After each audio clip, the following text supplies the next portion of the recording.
Good morning, everybody, and welcome to our professional development session on understanding units of competency. And I absolutely love running these sessions, as do my team.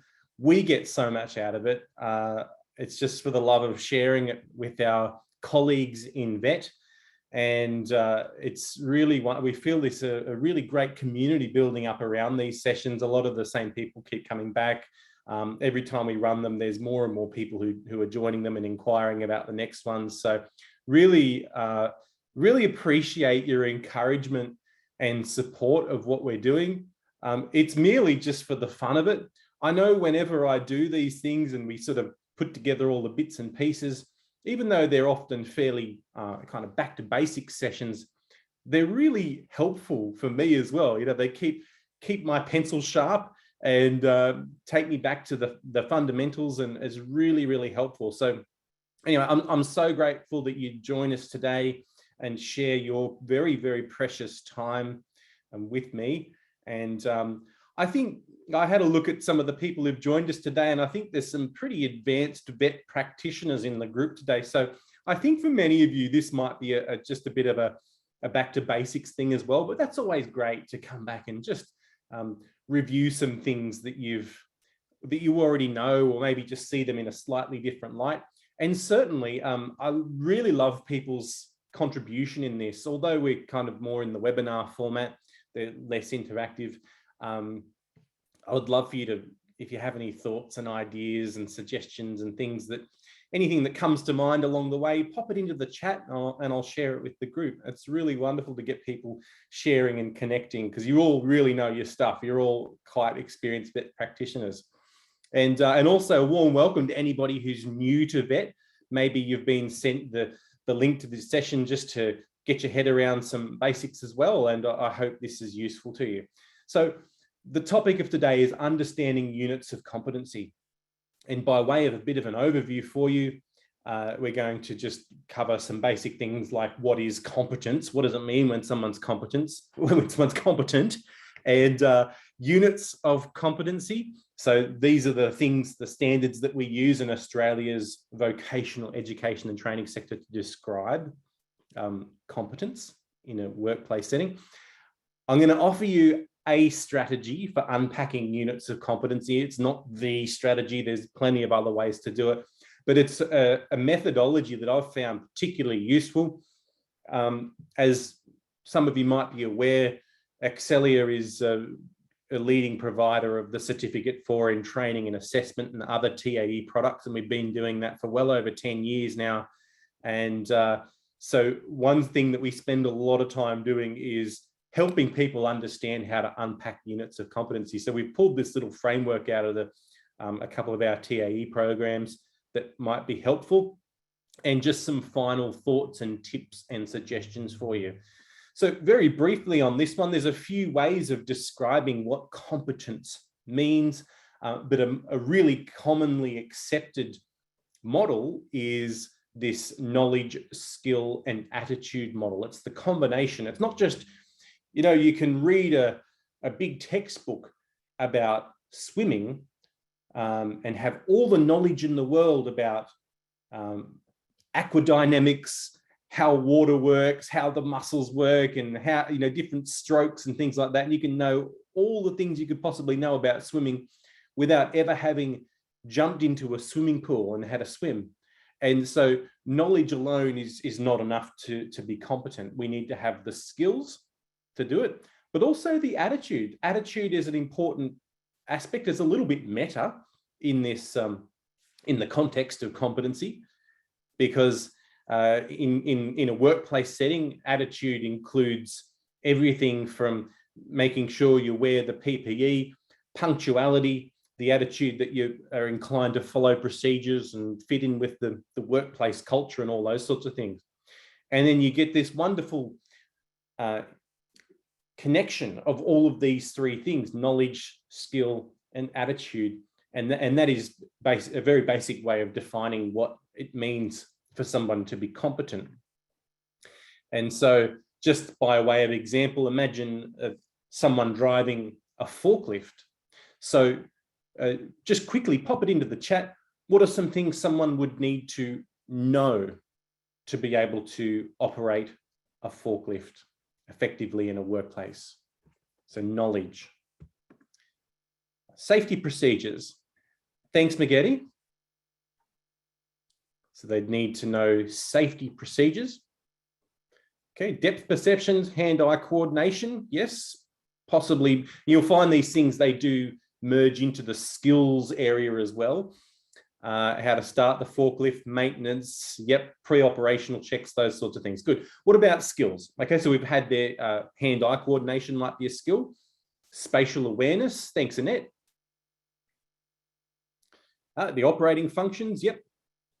Possibly knowledge and skills there. Again, they do merge into each other. Yes, the skill to lift and drop and to maybe some different techniques for lifting effectively. It's probably, you know, when people get really good at their job, they have these little tricks of the trade and ways of doing things that are, you know, perhaps a novice doesn't understand. And yeah, weight limits, it's a knowledge one as well.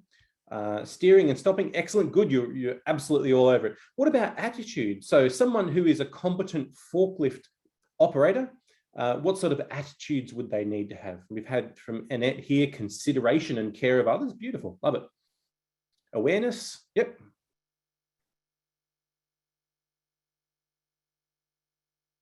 We can, respectful, good. And we can see here the person in the picture, although they're probably just a stock photography model. They've taken the initiative to put on their PPE, it seems, a hard hat, high vis, gloves, I can see, probably boots as well. So, you know, taking the initiative to actually put on the PPE is a good one as well. So this is a way of describing competence, and we bring it all together, and we are well and truly on our way to having a competent person.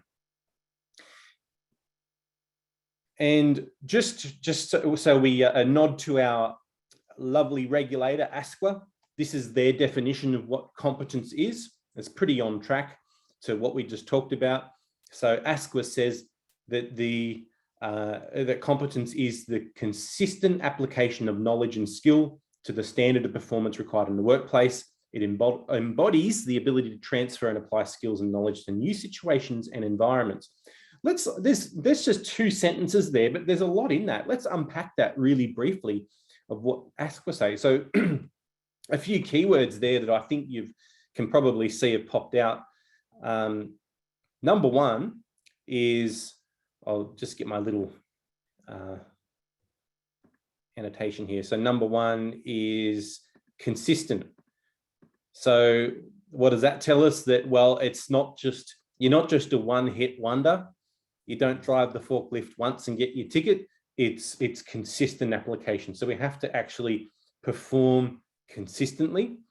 I see the word application.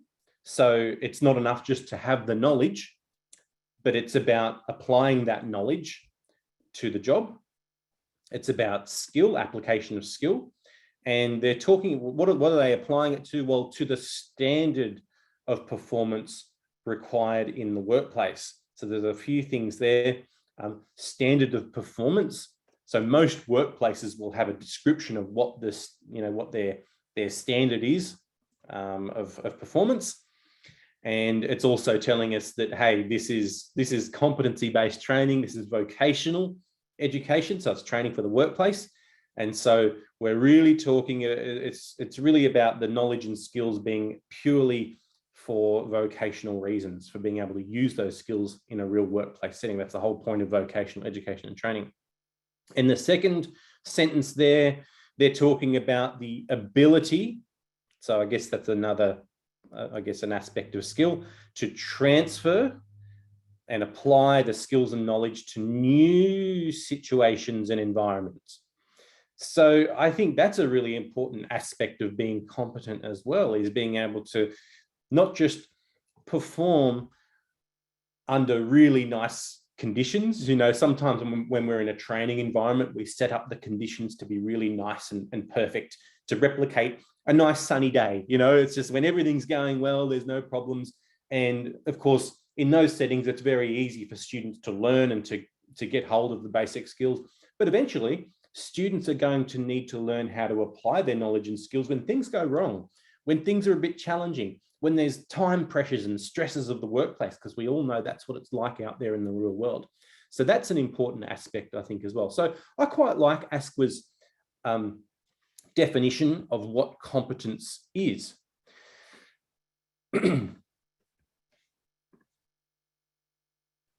I think it's good to, when we're embarking on this process of picking apart a unit of competency, which we'll get into in a moment, a really important first step before we do any of that is to imagine what a competent person looks like, and to think of what that person looks like when they're doing the job. You kind of actually like bring the picture into your mind. What are they doing? How are they behaving? How are they interacting with other workers? How do they handle problems when things go wrong? And that's a really useful starting point, because it helps you get your thinking, not so much, and this is especially important for anyone who's more of a classroom-based teacher. Often in the classroom, we get a bit caught up in the theory and we forget, oh, that's right, you know, we've got to get these people ready to get out there in the workplace and to be competent performers.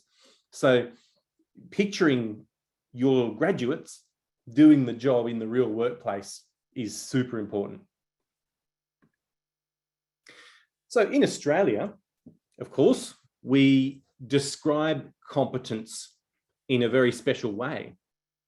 And we've, over the years, have accumulated many, many thousands of industry standards called units of competency across a whole range of industries. Every major industry sector in Australia has its own endorsed training package.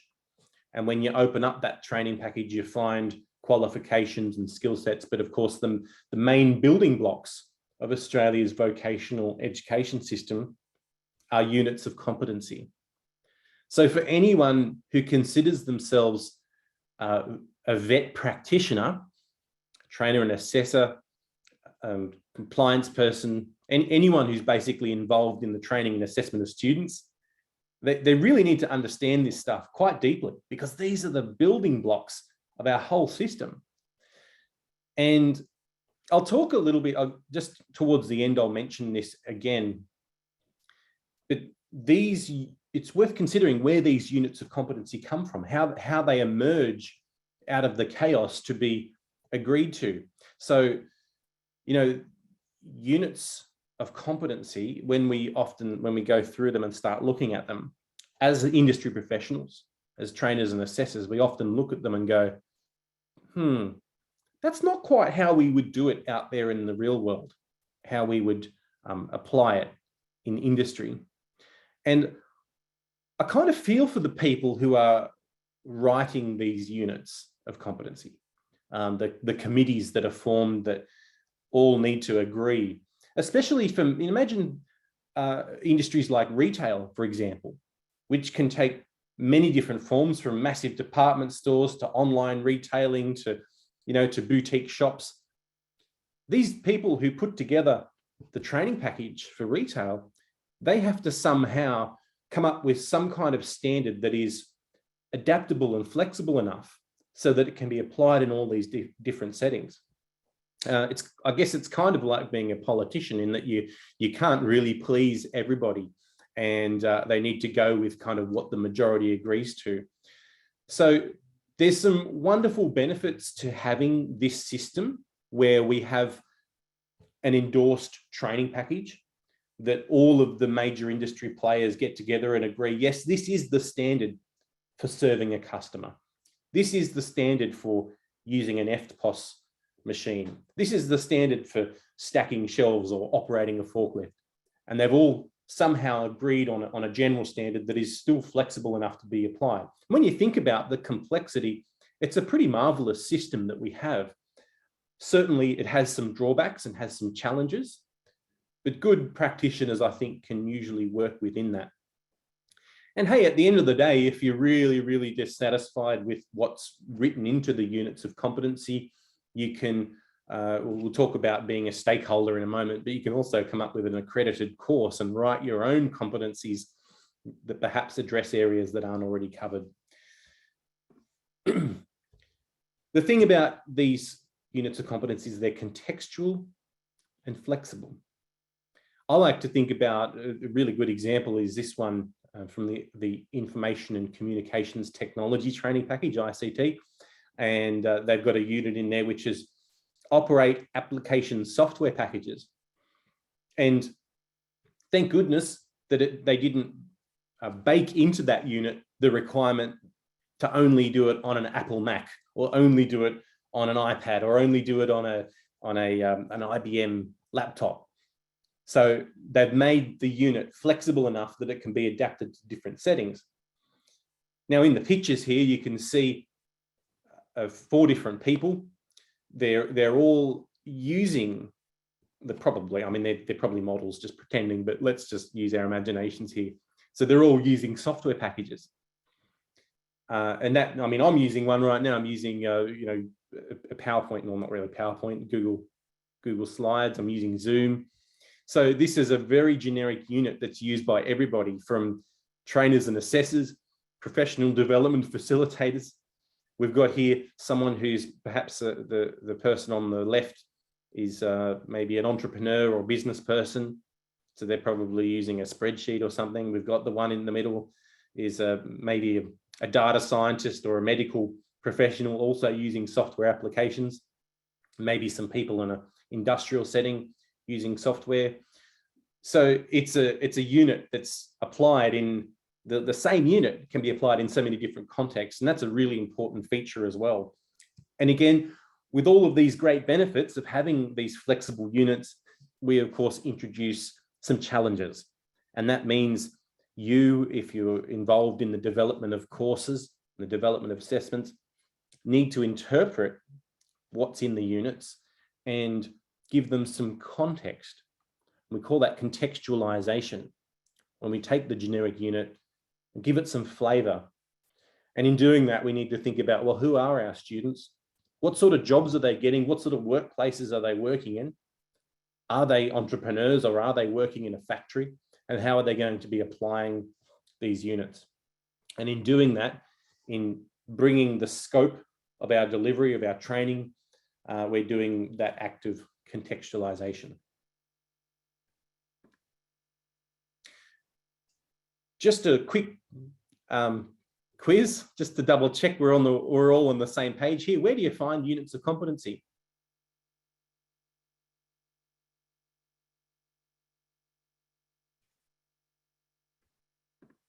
Pop it in the chat.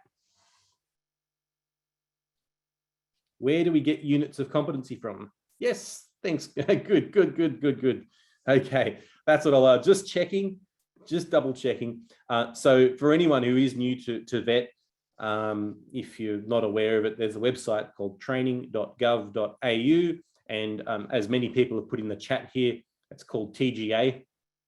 And we'll call it colloquially known as TGA, training.gov.au. And you can basically search up all of the units of competency from there, all of the training packages and bits and pieces.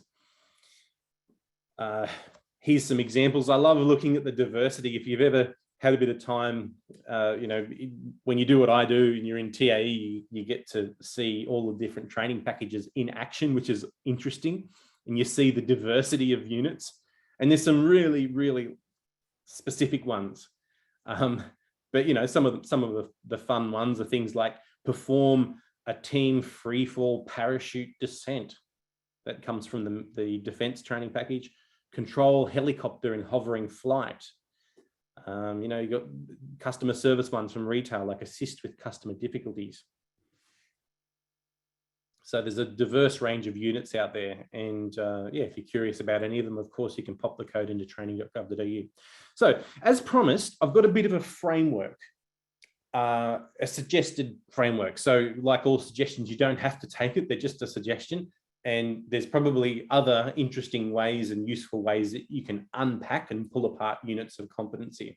But here's one that I think is quite a useful way of doing it. It's a little bit upside down and back to front, but I find it works really well, and it's an efficient way of making sure that what you do meets the requirements of the units. Because remember, when we do this stuff, it's not just about producing. I mean, certainly the main job is helping us have competent graduates that are work ready, that are ready to be employed and good at their job. But we also have a compliance aspect as well. And we know that the regulator is very strict on having good quality RTOs, and RTOs that their trainers and assessors know how to pull apart units of competency. They understand what's in them. They understand the importance.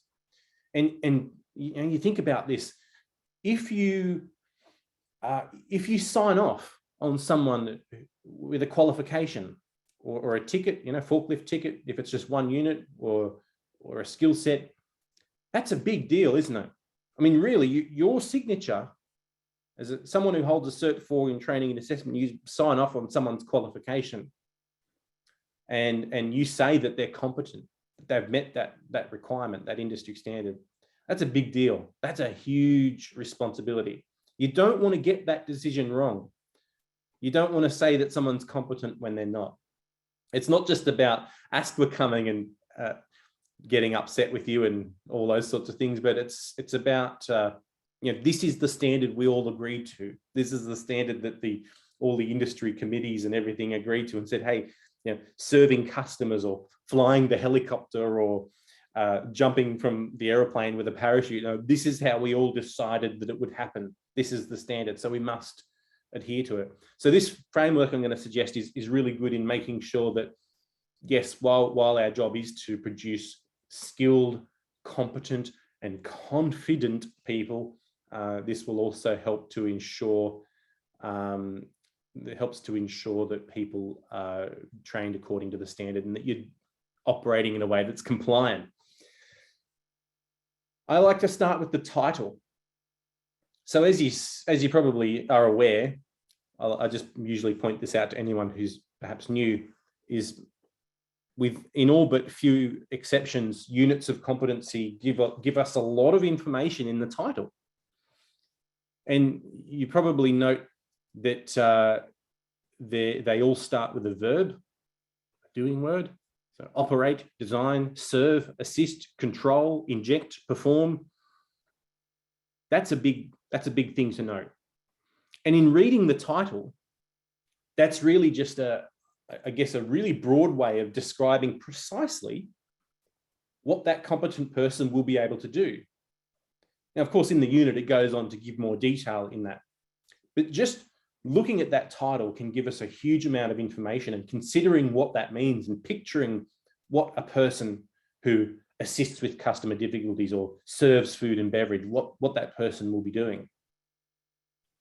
I also find the title really useful in development.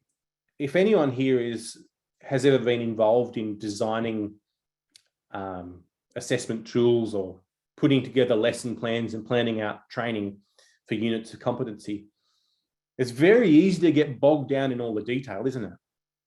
You get stuck down in the performance criteria and the massive lists of knowledge evidence, foundation skills, and it's all quite overwhelming.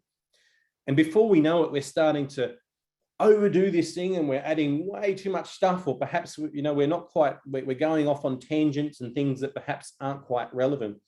And so I find it very grounding as a little exercise when I'm finding myself a bit overwhelmed in a development task of a unit, to just go back to the title and go, oh yeah, that's right. They're just assisting with customer difficulties.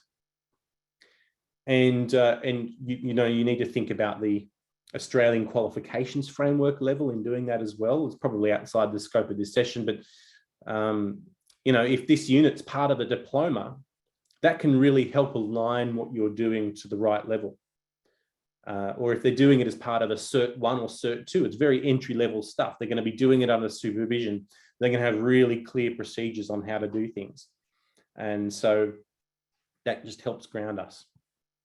So starting with the title, looking at the verb, imagining a competent person doing that thing in the workplace, asking questions like, well, how would I train that person to do the thing that the title is saying? How would I assess that person to do the thing that the title is saying? It's a really good starting point. The next step, I suggest, is going straight to the assessment conditions. So before you get too creative, before you get too carried away, and you probably already you start dreaming up, oh, it's going to be great fun. We're going to do a little theory session, then I'm going to get them to workshop this, then we're going to go out in the field and we're going to practice these things and they're going to have a great time and then the students are going to really enjoy it. So before you get carried away, it's good to go down straight, like it's almost right at the very bottom of the unit of competency. It's called the assessment conditions. We talked about the flexibility of units of competency, but we cannot flex on what the conditions tell us. So whatever the conditions say, we have to stick to it. So there's an example there of operate a forklift. And it's this one, you can click on that. I actually was going to pop in the chat here. I'll put it in the chat. Just give me a moment.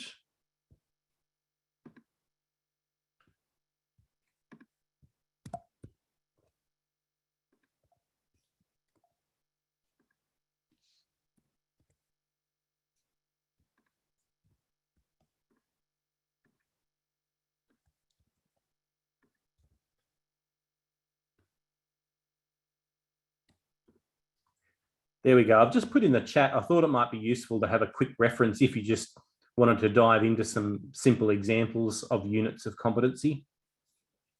There's a few quick links for you to have a look at. And I'll just get the slideshow back running again. There we go. Okay, so if you want to have a look at some real examples as we carry on, that would be good. So I was looking at the unit here, operate a forklift, and I had a look at the assessment conditions, and it said that this is summarizing it very briefly, but basically the assessment conditions say things like, well, this is what the assessors need to have. As you probably guessed, they need to have a Cert 4 in training and assessment. It also says that assessment must satisfy the principles of assessment, the valid, reliable, flexible, and fair, the rules of evidence, valid, sufficient, current, and authentic, and regulatory requirements. I kind of see that one, and I think that sort of goes without saying. Not all units actually say that, because I think that's implied. If you're an RTO and you're not adhering to the regulatory requirements, well, the principles of assessment, the rules of evidence, they're written into the regulatory requirements anyway. So they kind of go without saying. But this is the sort of thing, these last 3 points, is what you'll probably find in most assessment conditions. So they'll say things like, this must occur in the workplace, or they'll say things like, yeah, ideally a workplace, but if you really can't for whatever reason, then you can do it in a simulated workplace. But when in doing that, it really must simulate and replicate the conditions of a workplace. And if I'm not sure what some of your backgrounds are, but often RTOs go to great lengths to simulate a workplace. My favorite example is the way they train people in underwater escape from when an aircraft, like a helicopter, is ditched in the, has an accident and lands in the water. And they actually, they obviously you can't go and do that they can't go and crash a helicopter to train people to do that. So they put them in this kind of simulated helicopter device in the pool. They strap you in and they flip the thing upside down, and you've got water going up your nose, and you've got to get out and you've got to unstrap yourself and actually swim out from under. And so it's very real, so when they talk about simulating, and replicating workplace conditions, they mean it. It's got to really help students be trained to the level that's required in the real world. They'll often talk about language literacy and numeracy. And a really common feature of assessment conditions are these resources for assessment. So it'll say, you can do this however you want, but when you do it, you've got to include these resources. You've got to make sure the students have access to certain equipment or whatever. So title, ground yourself to what they're actually needing to demonstrate, then straight down to the conditions. Once you've had a look at the conditions and you know the operating parameters, you know the rules, you can then jump up to the performance criteria, to the performance evidence. So the performance evidence is what your students must do and show to be competent? The evidence. And that will usually tell you how many times they have to do something.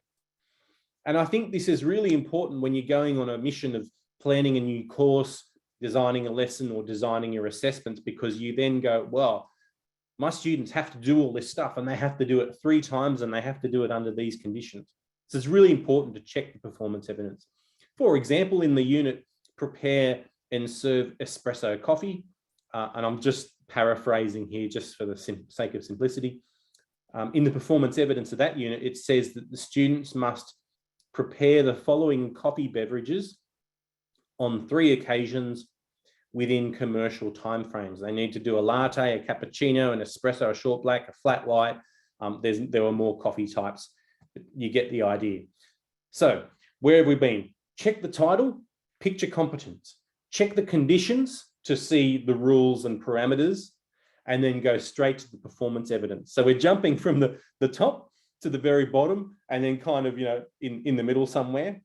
We're sort of jumping around a little bit, but this is a really great way to build up our understanding of what the students need to do. Then we go to the elements of performance criteria. A lot of people, when they're new to it, of course, the first thing they do once they've had a look at the code and the title and the application, they usually go to the elements of performance criteria. It makes sense because that's kind of the first bit that you see, and it's got the numbers and everything, and it kind of feels like, oh, that's the criteria, that's all I need to worry about. So at least now, when you've come to the performance criteria, you already know the parameters in which the training and assessment needs to happen. So the elements state the outcome. The performance criteria, they say what the student needs to do to achieve that outcome. A couple of tips here.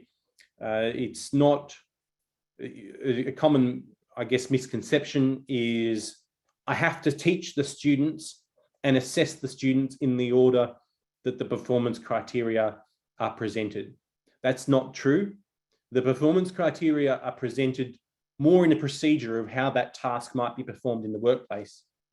And in fact, what you'll usually find, and especially, if you look at a unit that you're an industry expert in, and you look at the way that its performance criteria are listed, you'll find that the order is often it's not quite how you do it out there in the real world. In fact, you might find that when a competent person is performing that, they might jump down and they do 3.1, 3.2, 3.3, and then they go up and they do 1.1, 1.2, and then perhaps 4.4 and 4.5. They're doing those things over and over and over as part of doing 3.1, 3.2, 3.3, and so on. So it's basically just the best way they can put together a description of what competent performance is. So you're not bound or shackled to the order that it's listed, but it's a pretty good way of kind of proceduralizing the task, or the competency, basically. Once you've understood the performance criteria, you can then go and have a look at the knowledge evidence. And I often say it would be hard to do what the performance criteria says to do without knowing this stuff. And that's what's listed in the knowledge evidence. And I guess another common misconception is that we take the stuff from the knowledge evidence and that becomes our theory lesson. And, sometimes it ends up that way, and that's fine. There's many situations where, you have to do theory first, especially relating to safety and all that kind of stuff. And you really want to help someone fully understand the seriousness of what they're about to go and get their hands on, all the risks and implications. So that's not to say you can't do it that way. But I really think, by and large, that the knowledge evidence is best applied through practice, through actually doing it. And you've probably come across that DEDICT method. It's a very, there's other frameworks and things, but the DEDICT method is a framework for teaching skills. We commonly use it in the Cert 4. So demonstrate, explain, usually demonstrate slowly, imitate, coach, and then test. So this is just a way of relating that framework to a unit of competency. So this is you as the trainer, you'd be demonstrating it. So you'd be kind of showing them what to do according to the performance criteria, or roughly in reflection of the performance criteria.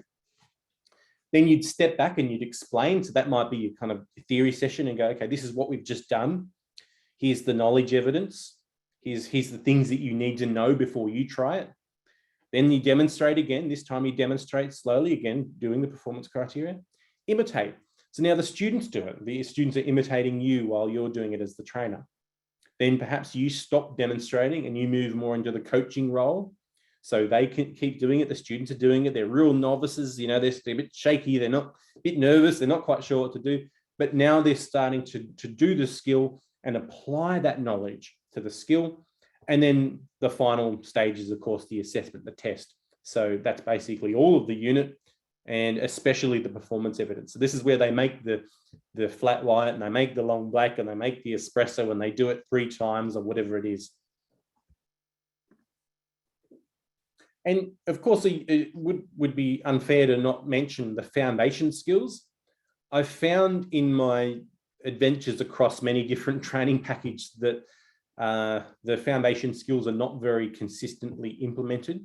So different training packages present them in different ways and do it in different terminology. But essentially, it's a way for them to just, the training package developers, to describe the basic skills that are essential to being competent. And I guess a common mistake again is people seeing that and going, oh gosh, you know, I've got to teach the performance criteria, I've got to teach the knowledge evidence, and now I've got to teach the foundation skills. Well, not really.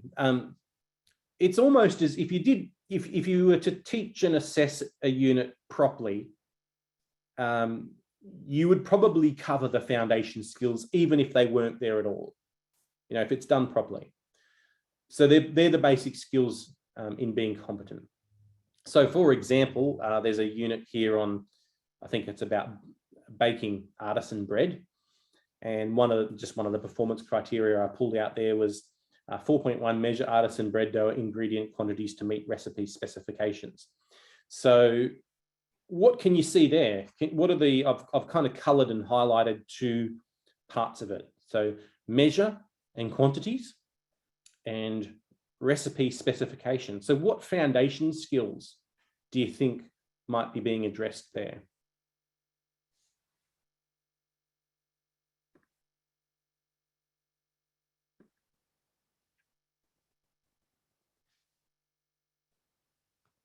Yes, Carol, it's LLN. Yep. Thanks, Annette. It's follow a recipe and instructions. Okay.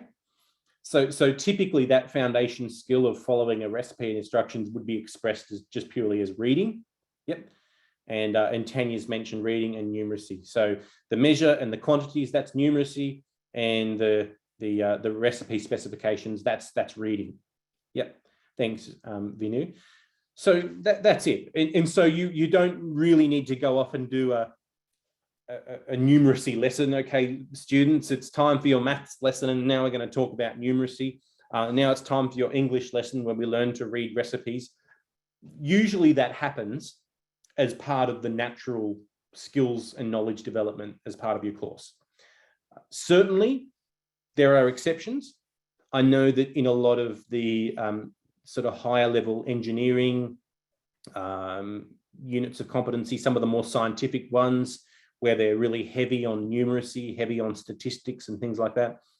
A lot of RTOs will actually have dedicated numeracy sessions to help students practice and build their skills because it's such high level. So certainly exceptions, but most of the time it's kind of built into the teaching, built into the training. So yeah, that kind of answers that last question there. So some final tips, just checking the time. Good, we're on track. So some final tips for you is to pay close attention to the verbs, especially in the performance criteria. So if we'll have a look at this in a moment, but if a unit says secured, you know, loads are secured, like in the example here, then you really need to see them secure a load.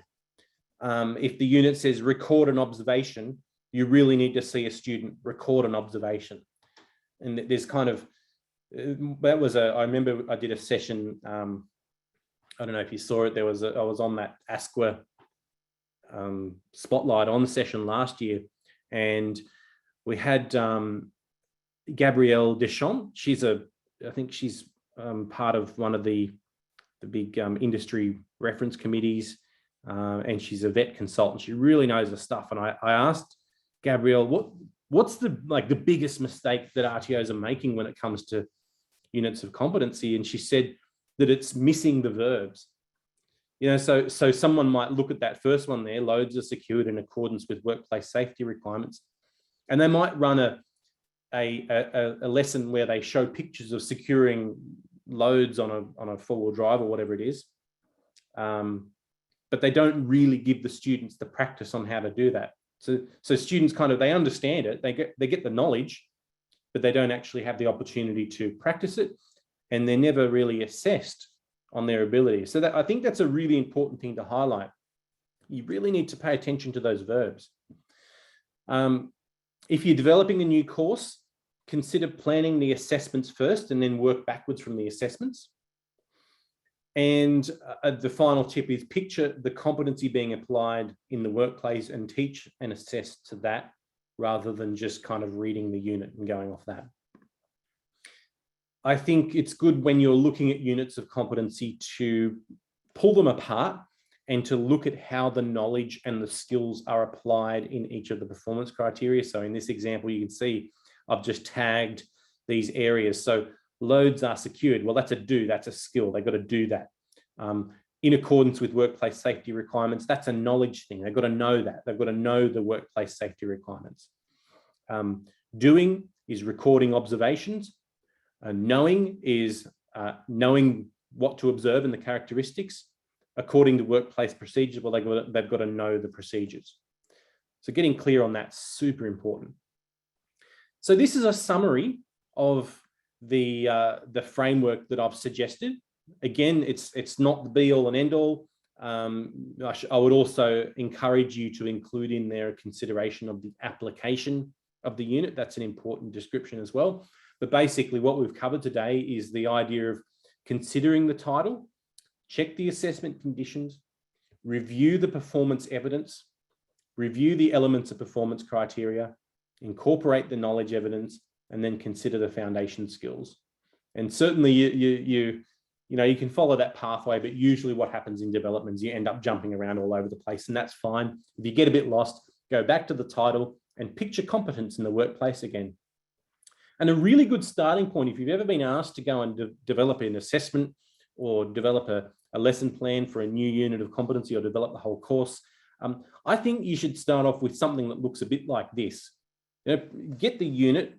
I'm all for saving trees and things. You can do this on the computer, but you get the unit of competency and you scribble all over it. You go through and you identify the different things and go, well, that's a skill. And how would I teach that skill? And how would I assess that? Would I observe that? Is that hard to observe? Maybe I need to get a third-party report while they're doing that in the workplace. And so you go through and you scribble all over it. And that active reading, rather than just reading it and going, oh yeah, I think I'd do it that way, actually taking notes as you go is a really good, productive way of actually starting. And once you've gone through and you've done that process, you've got a really solid starting point to then start your development. Some final thoughts. As a trainer and assessor, you're most probably an industry expert. You're probably someone who's come from industry as a practitioner, as a worker, and you've now got the job of training others. And you probably look at these units of competency sometimes and go, gee, that's not how we would do it. That's not how I used to do it. Or they've forgotten this thing, or they've written it this way, and that's just not how we do it. That's not practical. So if you ever feel that way, I really recommend that you know your industry reference committee. So I'm not sure, you don't have to say this, but this is just a reflective question. How many of you know who your industry reference committee is and know who your skills service organization is? So just a quick recap, skills service organizations in conjunction with industry reference committees are the ones that basically talk to industry and talk to RTOs and trainers and assessors, and they kind of feed that information backwards and forwards. And it's the skills service organizations that are responsible for actually managing the process and writing those units of competency in the training package. And they're really receptive, because if you're a trainer and assessor for your industry, you are a very, very important stakeholder. And in fact, probably one of the most important, because not only are you an industry person, but you're also the one who has to front up every day and talk to the students. You're the one that's assessing the students. And so I know that any industry reference committee and skills service organization will be very interested in having you involved as a stakeholder. And I know I've been involved in these over the years, and they're really receptive. They if you have suggestions on something that should be changed, if you don't put your voice forward, then it won't get implemented in the latest version. And at the end of the day, if you don't like what's in the training package, well, you could certainly go off and develop your own accredited course, but that's a conversation for another day. So in summary, what we talked about was, what is competence? We looked at how that's described in units of competency in Australia. We discussed a strategy for unpacking units of competency, and I finished with some final tips and suggestions for you. Thank you so much for sharing your very, very valuable and precious time with me today. It's been a pleasure to join with you. I appreciate your input and suggestions along the way. That's good.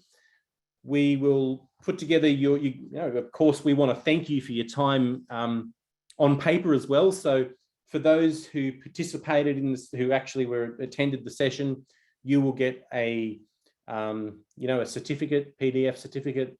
They usually go out in the next day or so, as you probably know if you've been to previous sessions. We're just tightening up a little bit more. We get a lot of requests from people who maybe signed up but weren't able to attend the session on things like, can I get my certificate as well? So we've got a little application form now that we can use. So if you missed out, the certificates are generated from an attendance report that this webinar software produces for us. So we think it's pretty spot on, but if somehow we've missed you and you didn't get your certificate, just let us know and we'll send you a form to fill out for that one as well. So thank you once again, really appreciate your time. Would love your feedback as well. We're planning a whole bunch more of these sessions. Again, they'll always be free because we just love doing it. We love having you involved. So share it amongst your colleagues, share it amongst your friends. Let's get lots of people into these. And until next time, thank you very much. Have a great day.